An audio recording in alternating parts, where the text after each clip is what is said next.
get my shoes and out the door. 5, I'm alive. 6, 7, 8, feeling great. Hello, BYWG tribe. This is Dr. Noah. We have a theme, our first theme for the June product of the month and book of the month, and that theme is longevity.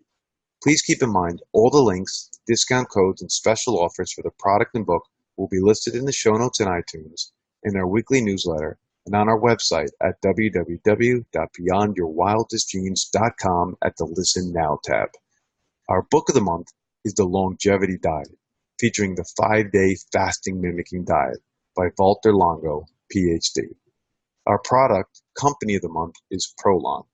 Prolon is a 5-day program that nourishes your body while promoting regenerative and rejuvenating changes, including effects on a wide range of markers that contribute to aging, such as cholesterol, inflammation, and fasting glucose.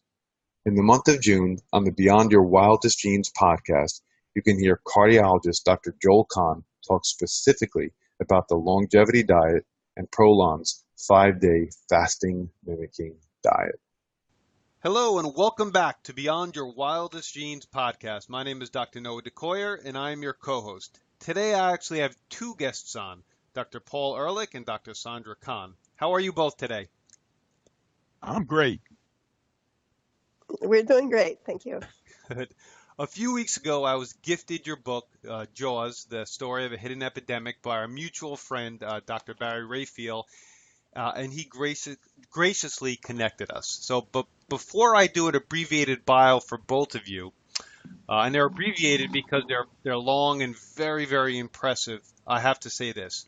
Over my life and during the development and understanding of human health and wellness, there have been a few personal milestones for me. One, learning about the nervous system as a central regulator of the human existence, hence me becoming a chiropractor. 2, the importance of nutrient-dense diets, first brought to my attention by the Price-Pottinger Foundation. 3, epigenetics and the fact that we're not slaves to our genes. 4, the paleo-primal ancestral understanding of health. 5, the practice of yoga. And 6, my introduction into what we're going to talk about today and what's now being called Forwardontics. So let me lastly say this, audience, this is just a mere introduction. Please go out and buy the book, Jaws, The Story of a Hidden Epidemic. The links will be in the show notes. Go back in the BYWG archives and listen to my podcast with Dr. Barry Raphael. And go to another podcast that we love called Revolution Health Radio with Chris Kresser and listen to Dr. Stephen Lin's interview as well for more information on this same exact topic. So here's the bios.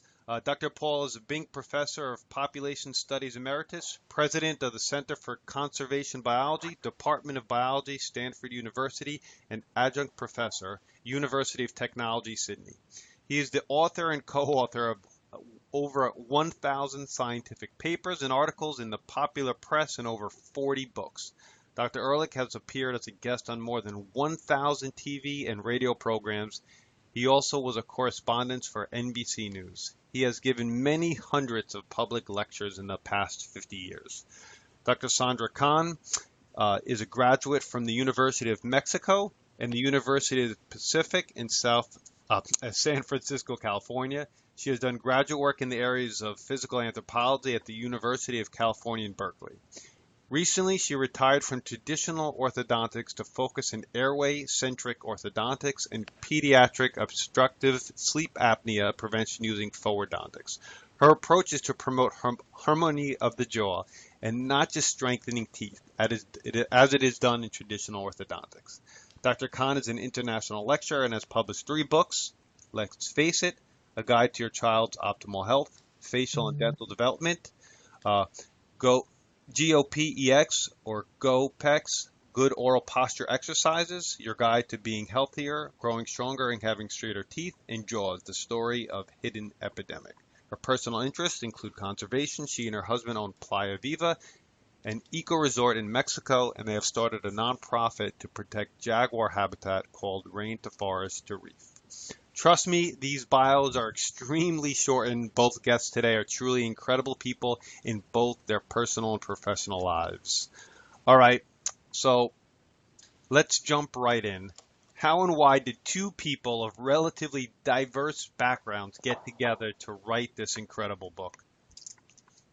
Well, I'll start out by saying that we were very fortunate to have a mutual friend involved in conservation, a professor, Gerardo Ceballos from UNAM, the big university in Mexico, and I have worked for many years on issues related to the mass extinction episode we're now going through.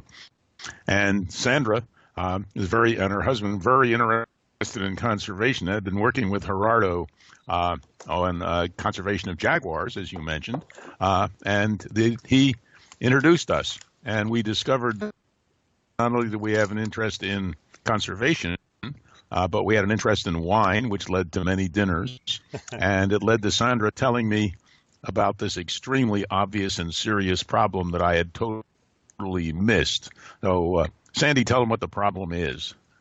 Well, you mentioned epigenetics, Noah, and that's really just a matter of time that we realize that the changes in the environment actually cause individual health changes in humans. And basically the epidemic has to do with the fact that you've observed everybody has braces now. All the kids need to have their teeth straightened. And there's obviously a space problem where the jaws cannot house all the teeth. And this is not an evolutionary change because we really haven't had time to evolve our genes. It's really the environment, and what you call epigenetics is how we change the expression of our genes. So our genes are the same as they were, a couple hundred years ago, but our jaws look totally different.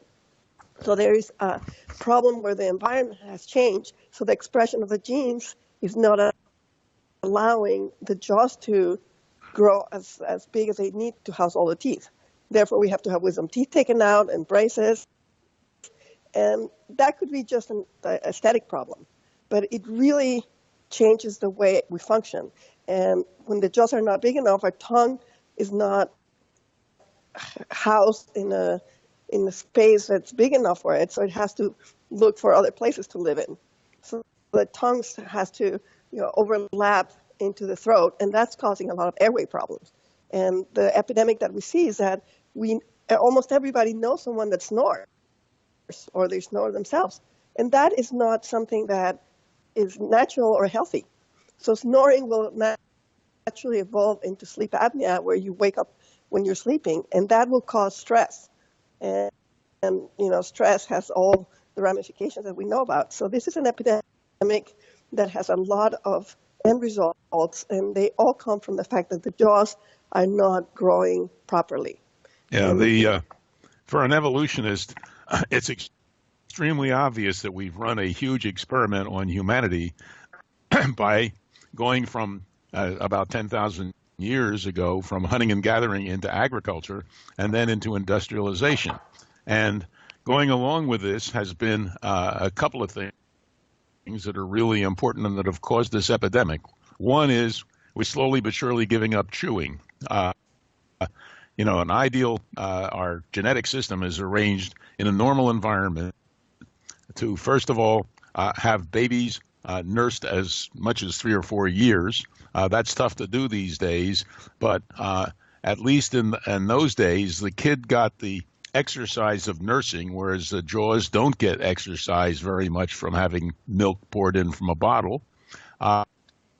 And then kids were weaned onto the tough foods that adults ate, so that even as early as 1 year old, kids would be chewing very hard, even if they didn't have teeth, on things.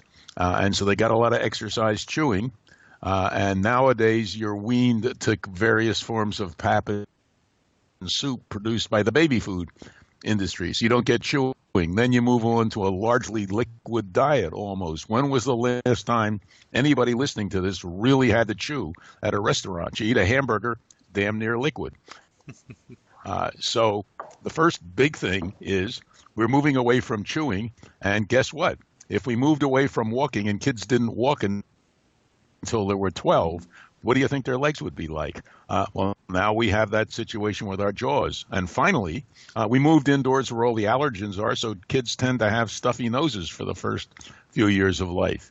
If you stuff a monkey's nose what happens is they start breathing through their mouths, and the development of their jaws goes to hell because the teeth are not in contact most of the time, and you need to get the proper development of the jaws. You need to have the teeth lightly in contact for 8 or so hours a day. You don't get that if the kid has a stuffy nose. So by going industrial, we're pushing ourselves more towards heart disease, Alzheimer's disease, cancer, ADHD, highway accidents. There are more highway accidents, some people claim, from sleep deprivation in truck drivers than there is from drunk driving. And of course, sleep deprivation is something that too small an airway supplies. Anyway, enough of a harangue. It's a huge problem, and Sandra has just blessedly introduced me to it, and she's my teacher.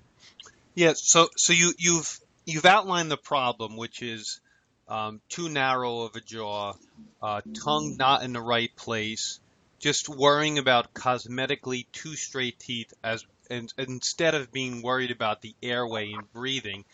But you've briefly touched upon the problems that this can cause, and that's really where the rubber meets the road. So if we can identify the problem, but the attention has to be brought upon what it causes. And like Dr. Ehrlich, you said, car accidents, ADD, heart disease, sleep apnea, the list goes on and on. So, Dr. Kahn, can you make that connection for us and for our audience on how a reduced airway leads to all these problems?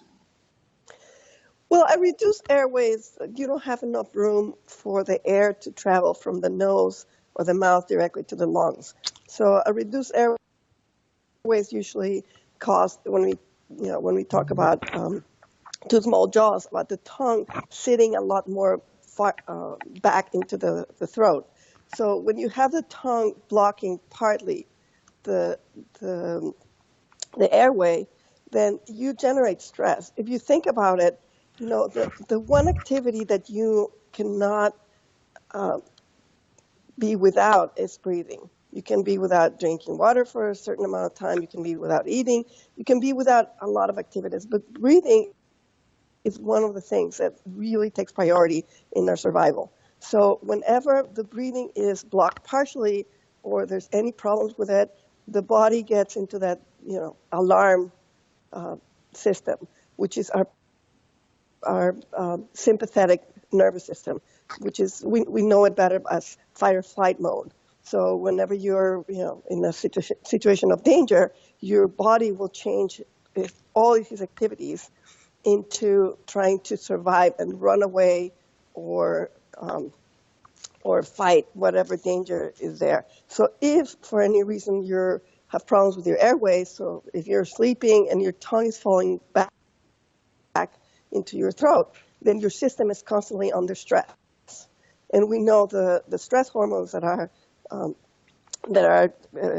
secreted are the hormones that are going to stop all the functions from the opposite system, which is the parasympathetic system, which will help you rest and repair, which is what we should be doing at night. So if you're not resting and repairing, you're fight and flying at night when you're supposed to be sleeping, then you are going to cause all that stress. And the science is still out to tell us if there's really a tight, direct relationship between having that stress at night and developing a lot of the problems that Paul mentioned, like heart disease or Alzheimer's or cancer. But these are all diseases that are definitely worse than when we have stress. And we're not designed to stay in that sympathetic mode for long periods of time. When we fight or flight, it should be very, very brief. We stop everything, all the repair systems in the body stop, and we try to defend ourselves. But then we should very quickly try to get back into that parasympathetic mode, which is when we're repairing ourselves. And if it doesn't happen, if we have that airway constantly being threatened, our system is constantly trying to defend itself, and it's not repairing itself. So it's opening the door to having a lot of these diseases that are really, associated with modern modern living or industrialized living.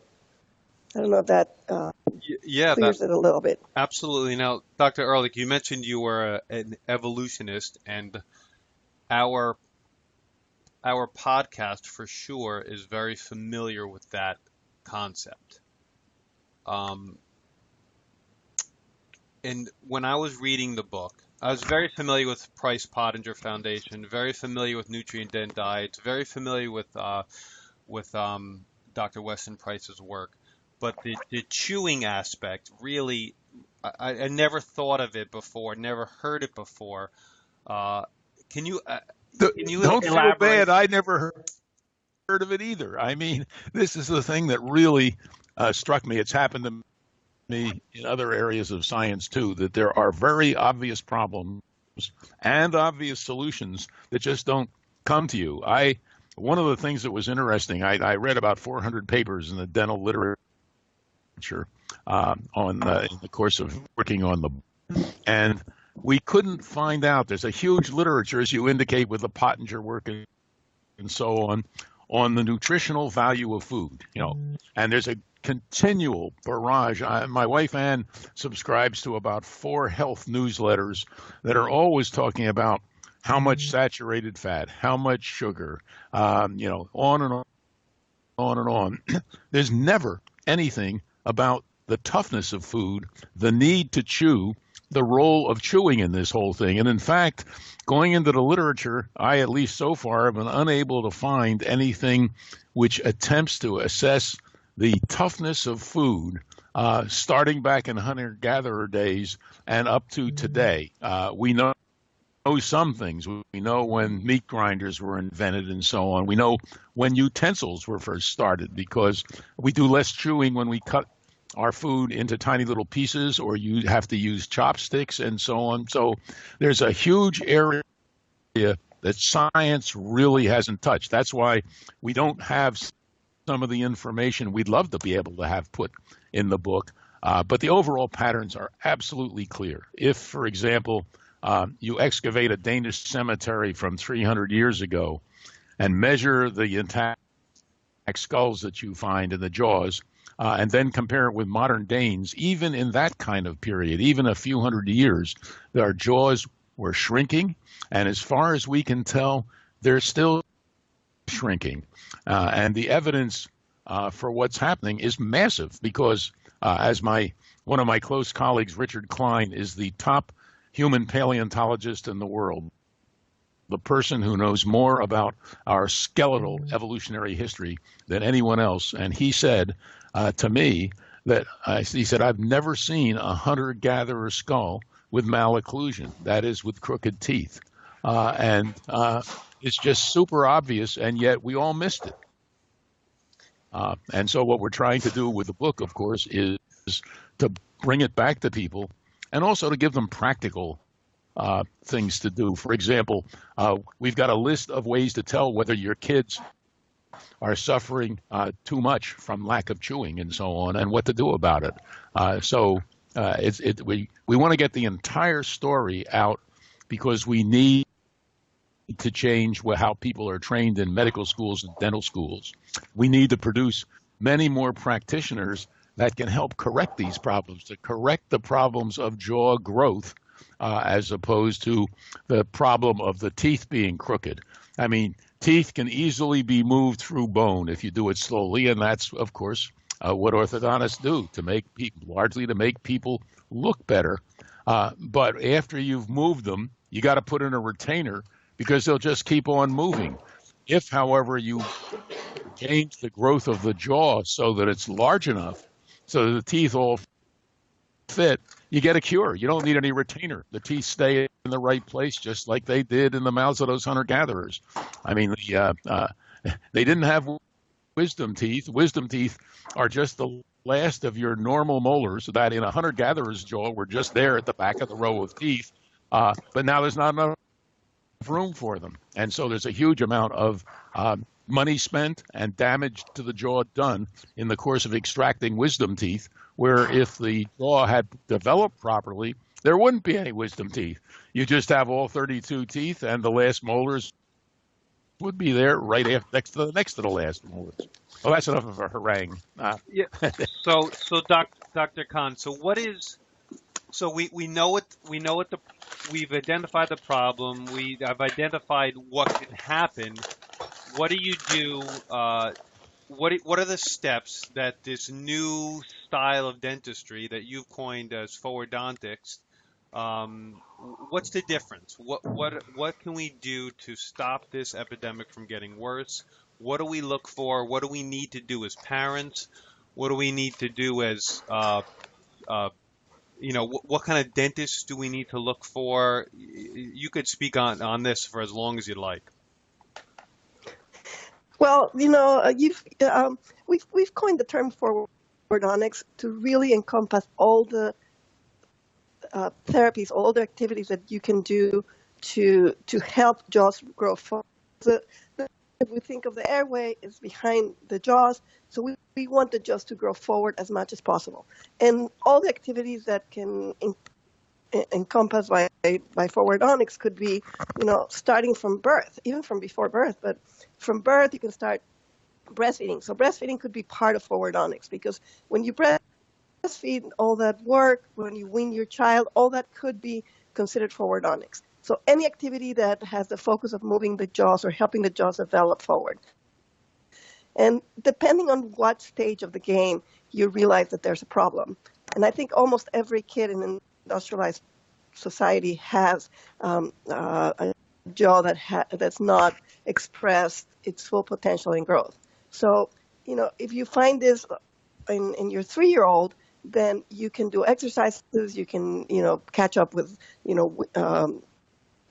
hard chewing. We were recommending gum chewing for children and teaching them how to keep their teeth together, making sure that they breathe well through their nose. So there's a lot of things that you can do at different stages.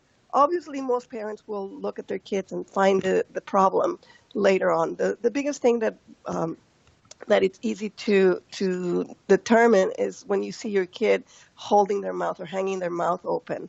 And usually parents recognize this around 10 years of age.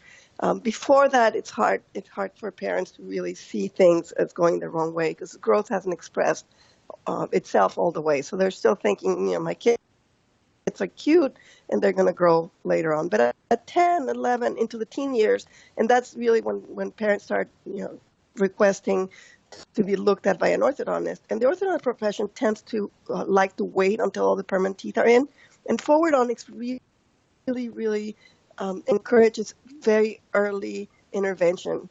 And, when things are going the wrong way, you can try to steer them the right way at any time. Just like, if you're in New York and you want to go to California and you're going towards Canada, if you just go for a few miles, then you just have to go back a few miles. But if you're, all the way to Alaska, it's going to take you a long way to get back towards California, right? So the direction of growth starts, and you got to put it in the right direction. And Forwardontics is a term that I made up, and it includes all kinds of practitioners that focus in airway, and they focus on the jaws, not necessarily the teeth. The most common therapies are orthodontics, and you mentioned Dr. Barry Raphael. He has a practice where he provides this service. So a parent that's looking and that's seeing that their kids have some of the symptoms of incorrect growth should go to a practitioner, a dentist, or an orthodontist and question them, do a little interviewing. We test drive different cars when we're trying to buy a car. So we can do the same with our health providers and find out what the philosophy, what the end goal is. And if the end goal is to see the child as a whole, to make sure that the child can breathe well, that he looks better, not only in the teeth, but the whole face. And, you're a chiropractor. So you know that we can very easily focus on kids that have bad body posture. Now with all the electronics, we see a lot of the kids are not holding themselves with nice tone. So that's easy to see. So when you see a kid that has the mouth open, that's also part of posture. So, if you go to a practitioner that notices the kid overall, that notices the body posture, some of the practitioners look at the feet, because there's a lot of signs that things are not going well by looking at the feet and the back and just the way that the kids hold themselves. And our program, Good Oral Posture, addresses all that. We start from the feet and we help the kids hold themselves well, and then we go into the oral posture and we teach them how to hold what we call the tropic premise, which is what Paul mentioned, which is the tongue on the roof of the mouth, the teeth light contact, and the breathing should always be through the nose exclusively. So there's different people that are starting to look at this as the problem that it is. And orthodontics, I'm an orthodontist by training, and they're all trying to do the right thing. But we really have been trained to look at teeth and to think that the problem is in the teeth. So the parents look at the teeth being crooked, they point at them and they say, what can you do about this? And this is just a symptom. The real underlying problem is the size of the jaw. But we've been trained to look at teeth and we take care of that symptom. And that's why you probably have seen that a lot of, if not everybody that goes through braces either has to wear a retainer forever or their teeth get crooked again. And a lot of kids have it in their teen years and they go to college, they stop wearing their retainer, and a few years later they're back with their teeth crowded because the symptom was treated, but the underlying problem wasn't. The older you get, the more complex it is. So my suggestion is to ask parents of young children or anybody that has contact with your young children to encourage them to demand treatment early. If you have a kid that's 6 years old, which is when the first permanent teeth erupt, and the teeth don't look right, then find the practitioner that will address that at the very moment. Don't wait. Don't listen to the traditional advice. Wait until all come in and then we'll take care of them, because that's just letting the problem get worse and it's going to be more difficult, if not impossible. A lot of adults that have issues, we can't address them, and the only way to really help them with their problem is to consider surgery. And there's a lot of techniques that will actually improve the teeth, but they will worsen the airway problem. And that's something that we see in a lot of adults that had braces early or that had extractions of teeth, and now the problems are so bad and they're really, causing a lot of misery. So the basic answer is just find somebody that's willing to address the problem, educate yourself. The internet's fantastic because the parents just come in with so much information, and then see if the provider that you're going to will address the concerns that you have in a way that you're comfortable with. So it's all about being educated. Education, knowledge is power. So parents and anybody that has a problem should inform themselves and then shop around. Find who's the practitioner that really, really answers the problems in the way that you feel comfortable. Don't just take the answer that everybody has, or just don't see all the kids in your children's classroom and see, they all have braces when they're 11 or 12. And the way to get educated to start is to get yourself a copy of JAWS and read it, because all the basic information is in there. And I would like to point out that neither Sandra or I are taking any royalties from the book. That's one of the reasons it's quite inexpensive, and anything we get beyond what we've put into it is going to go to one of two institutions that are trying to fix the world up. Sandra is starting an institute of Forwardontics, and I'm already involved in a thing called the MOB, which is trying to get civil society more oriented on solving these kinds of general problems. Dr. Ehrlich, I mean, you have a fascinating background and have been doing your work for, I don't want to say how many years, but a long time. How serious do you consider this problem? Because I look at it as a chiropractor and a natural health practitioner as very, very serious. I consider it very, very serious. I'm afraid most of my colleagues and I think that we're coming towards a crash of civilization, maybe in the next few decades. We don't know for sure. There are a lot of people working on it. But one of the things that really interests me in this problem, it's the only one of the really serious problems that I've run into, and some of the others being climate disruption, overpopulation, destruction of our life support systems, extinction, which is part of the destruction of our life support systems, the spread of toxic substances everywhere and so on. This is the only really serious problem where you can help protect your kids from it. If we have a crash 20 years from now, your kids, if they have their jaws properly developed, will have a much better life up until that time and maybe after that time. So it's a gigantic problem that should be obvious but wasn't, that now we're trying to make obvious, and where you can actually do something as an individual. You're not helpless. I mean, I have a 62-year-old daughter, and I have a whole bunch of grandchildren, great-grandchildren as well, and I can't help protect them from sea level rise, from starvation, if climate change wrecks our agricultural system and so on, but I can sure help protect them from the problems of not learning to chew, not having stuffy noses when there are kids the whole time, and so on. It's something where you can help your family and yourself often, which is just not true. What are you going to do about the spread of toxic substances? Every time you get a receipt in a store, you're being loaded with a very nasty chemical that's used to produce the, those automatic receipts. It's almost impossible because you don't know where the toxins are to protect yourself there. But you sure as hell know whether your kid is chewing on something when you wean it. So I do not in any way underrate the problem. It's extremely serious, but it is also the extremely serious problem where individuals are able to do something about it.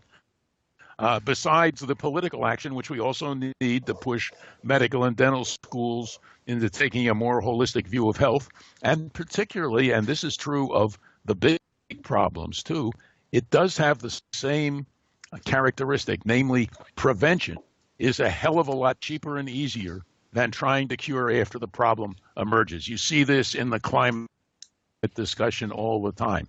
We should be getting rid of the use of fossil fuels for transport as fast as we can, but we're not.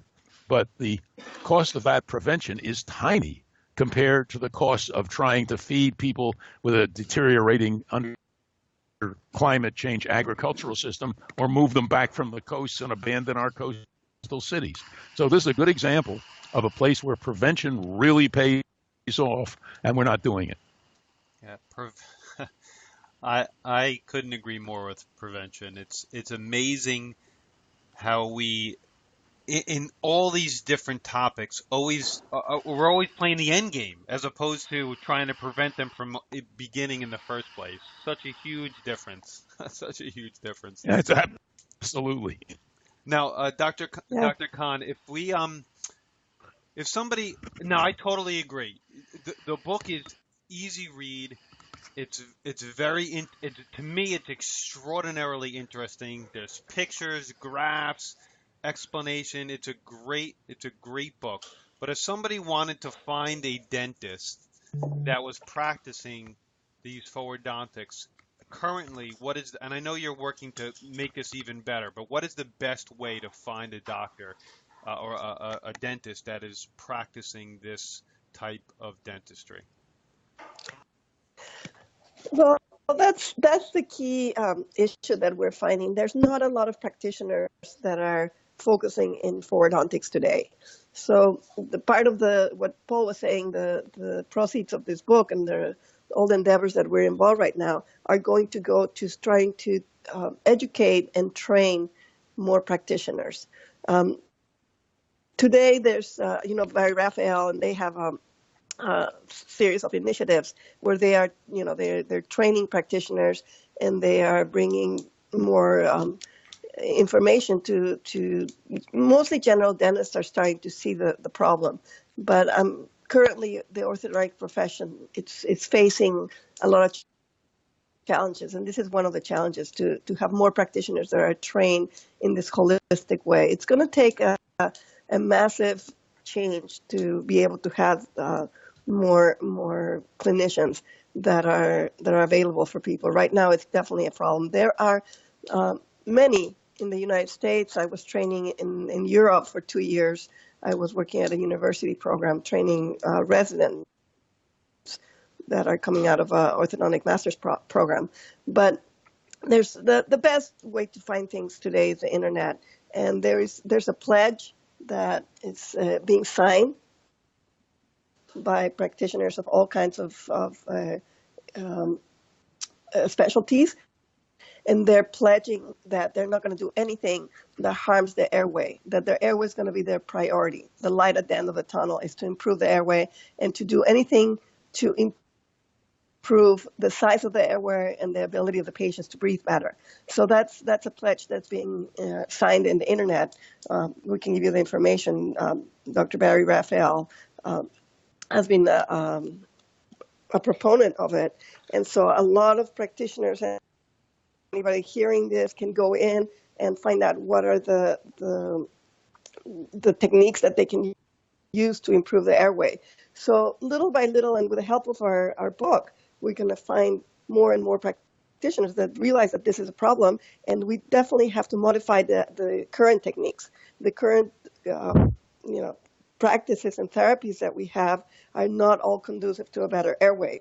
So airway is the buzzword because we have, ENTs that, help with the breathing of the children, and, they take adenoids and tonsils out, which is also controversial because, they work in the same area that we do, but they're physicians. And we have, allergists and people that are helping kids breathe better. So we all have to start working more as a team. And you have to find, as a parent, or if you're interested in treating a personal problem or a problem from somebody that you have in your family, you have to find at least one health provider that actually agrees with your goals and wants to help you find a team that can address whatever problems you have. So the internet, number one, we're building a website, Forwardontics.com, and we're going to have a list of providers and also a place where we can list people that agree with this philosophy. And it's definitely a growing field. So the being able to find a clinician that can help you or your loved ones, it's going to depend on how much the general public demands this, how much the general public says, you know what, we've been doing this for enough time. It's been around long enough that we know that it's not working. The teeth are getting crooked again. This is not working. So we still want to work with orthodontists, but we want this to be addressed a lot earlier so that we can do that prevention. Prevention is going to be an issue in all of healthcare because we do have a healthcare system that's focused more on maintaining the symptoms rather than curing the disease. And we have the pharmaceutical industry. We have a lot of industries that really have to modify their approach so that we really can have a population that's healthier. And changing our environment and changing a lot of things early will help. But the people that already have problems, they have to dig those practitioners that have already seen that this is not working and they have a different approach. Yeah, I have two comments there. One, and let me use this as an example for our audience. Dr. Kahn, you talked about adenoids and tonsils.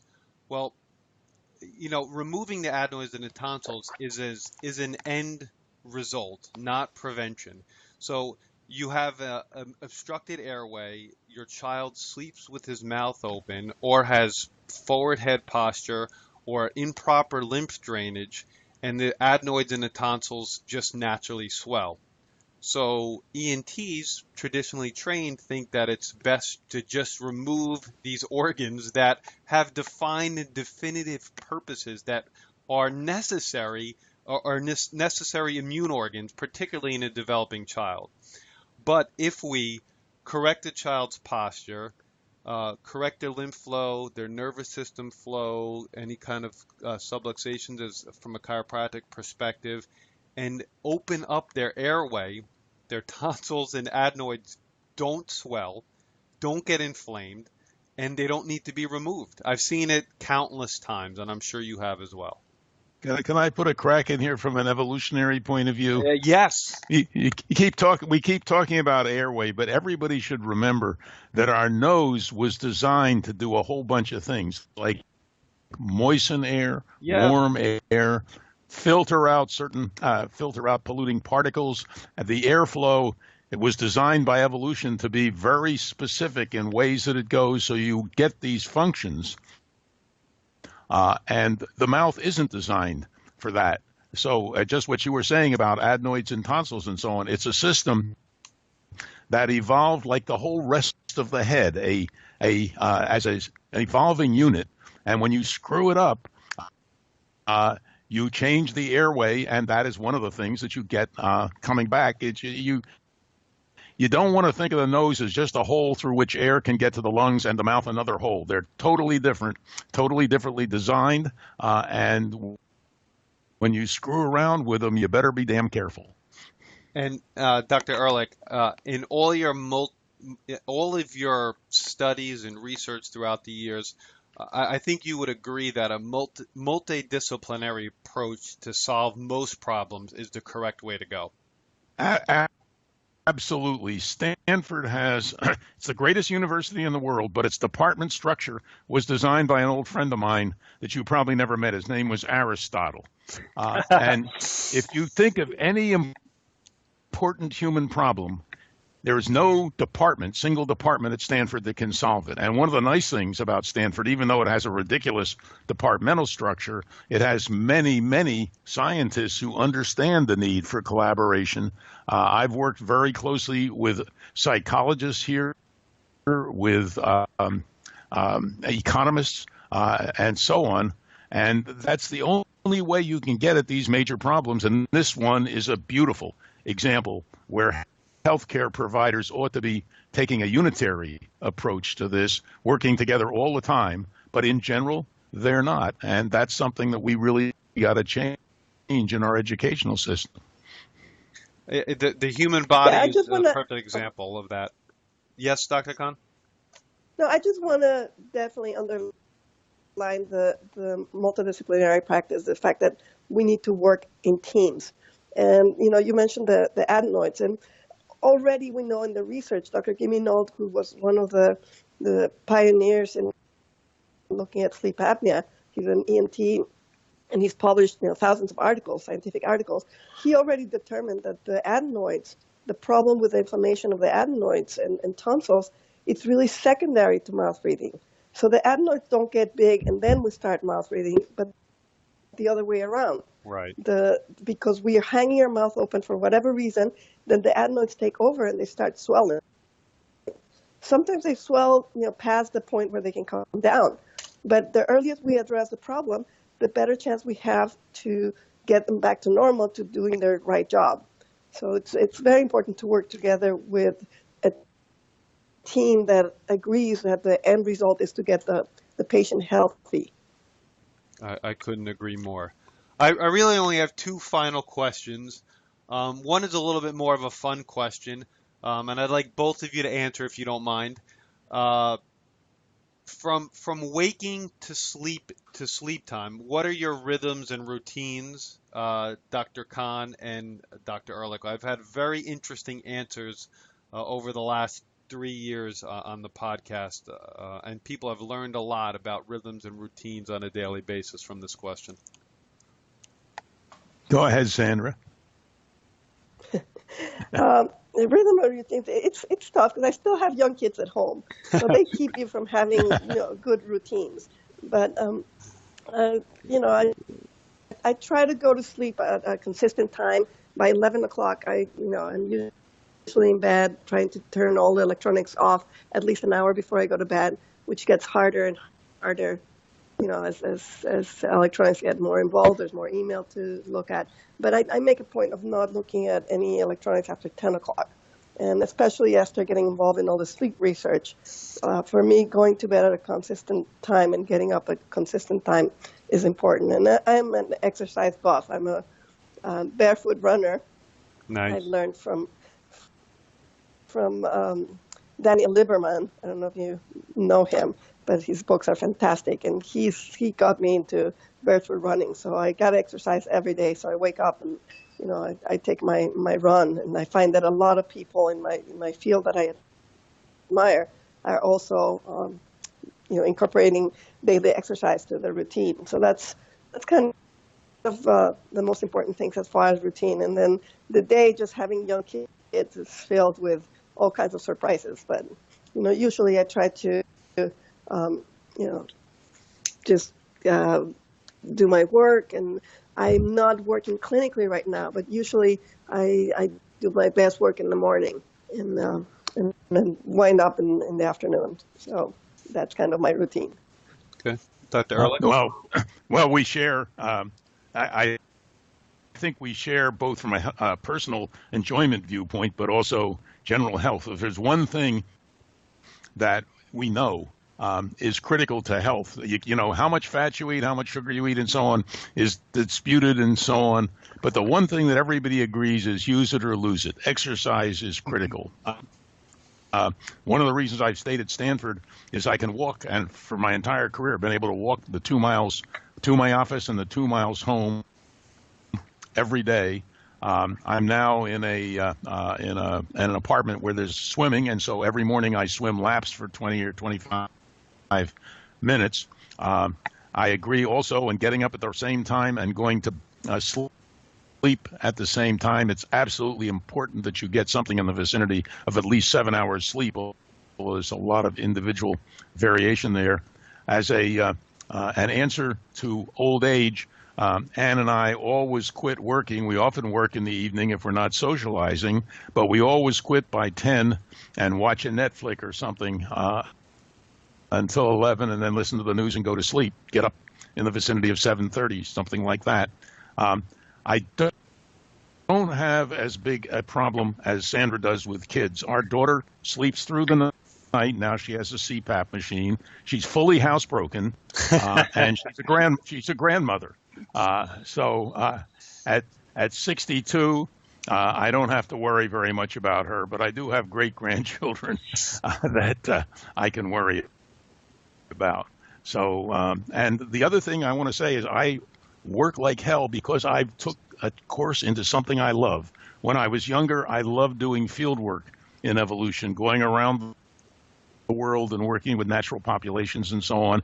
I'm still incredibly interested in learning. I spend a huge amount of time reading, studying, writing, and so on, but I never let that interfere with my social life. I have never avoided a date or a dinner because I had to take a test or give a lecture or something.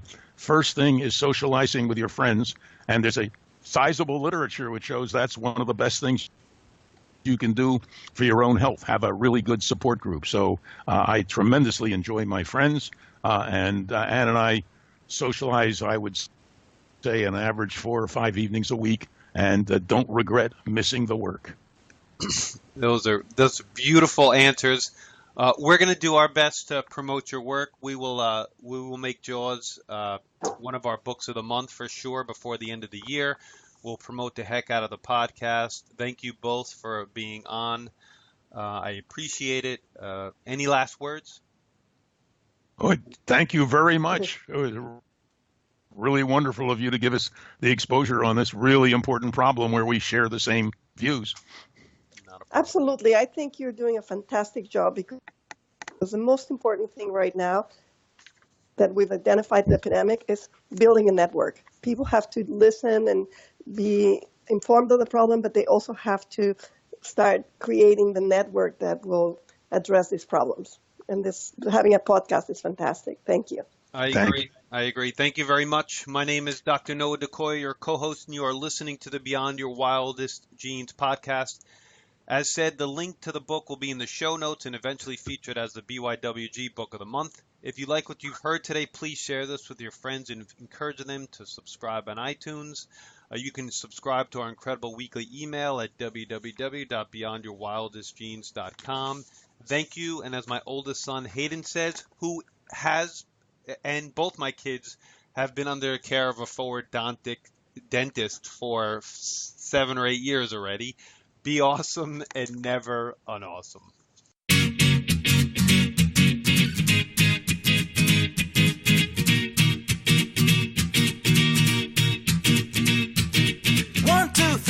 get my shoes and out the door. 5, I'm alive. 6, 7, 8, feeling great.